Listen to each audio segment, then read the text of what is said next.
শহর থেকে ফিরেই রাফি গ্রামে এলো। অনেক দিন হল সে তার শৈশবের সেই গ্রামে আসেনি। গ্রামের মানুষদের কাছে সে শুনেছে গ্রামের পশ্চিম প্রান্তে এক ভাঙা বাড়ি আছে, যেখানে কেউ যায় না। বাড়িটা প্রায় ৫০ বছর ধরে পরিত্যক্ত। দেয়ালের শ্যাওলা জমে গেছে, দরজার কবজা মরিচা পড়ে নড়বড়ে, আর ছাদে ফুটো হয়ে চাঁদের আলো পড়ে মেঝেতে। শৈশবে রাফি ও তার বন্ধুদের সেই বাড়ি নিয়ে ভয় ভারানো গল্প শোনানো হতো। ওই বাড়িতে রাতে আলো জ্বলে, কিন্তু কেউ কাছে গেলেই আলো নিভে যায়। বড় হয়ে রাফি এসব বিশ্বাস করত না, তাই এবার ঠিক করল সে নিজেই গিয়ে দেখে আসবে আসল ঘটনা। সন্ধে নামতেই সে একটা টর্চ লাইট আর মোবাইল হাতে নিয়ে পশ্চিম প্রান্তের দিকে হাঁটতে লাগল। চারপাশে নীরবতা, শুধু দূরে ঝিঝি পোকার শব্দ। বাড়িটার কাছে আসতেই এক ধরনের ঠান্ডা হাওয়া বইল, পুরনো কাঠের গন্ধ, সাথে যেন ধূপ বা আগরবাতির মতো একটা হালকা গন্ধ ভেসে আসছে। দরজা ঠেলে ভেতরে ঢুকতেই কর্কশ আওয়াজ হল। টর্চের আলোয় দেখা গেল ঘরের কোণে কিছু পুরনো চেয়ার, টেবিল আর এক কোণে ধুলো পড়া কাঠের সিন্দুক। রাফি ভেবেছিল হয়তো পুরনো কিছু জিনিস পাওয়া যাবে। হঠাৎ উপরের তলার দিক থেকে কারো পায়ের শব্দ এলো, ধীর কিন্তু ভারী। রাফি টর্চের আলো সিঁড়ির দিকে ফেলতেই দেখল একটা সাদা শাড়ি পরা লম্বা চুলের মহিলা ধীরে ধীরে নিচে নামছে।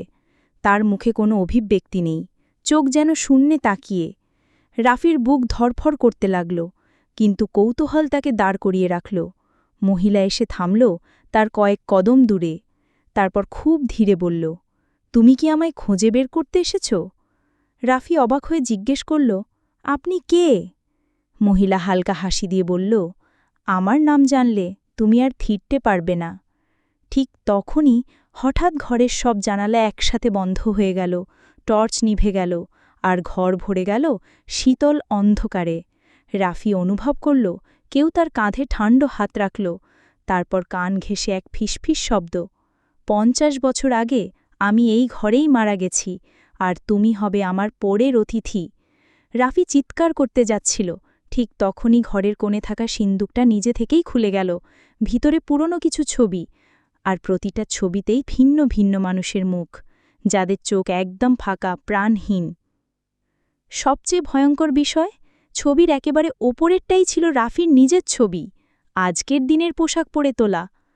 আতঙ্কে সে দরজার দিকে দৌড় দিল, কিন্তু দরজা কোথায়? চারপাশের দেওয়াল যেন বদলে গেছে। ঘরটা এখন আগের চেয়ে অনেক বড়, জানালাগুলো ইট দিয়ে বন্ধ, আর মহিলার কণ্ঠ চারদিক থেকে ভেসে আসছে, এখন তুমি আমার সঙ্গে এখানেই থাকবে, চিরদিনের জন্য। শেষবার কেউ রাফিকে দেখেছিল গ্রামের রাস্তায় সেই ভাঙা বাড়ির দিকে হাঁটতে। কেউ জানে না সে ফিরল না কেন। তবে রাত গভীর হলে গ্রামবাসী বলে ওই বাড়ির জানালায় এখনও এক যুবকের ছায়া দাঁড়িয়ে আছে, টর্চ লাইট হাতে।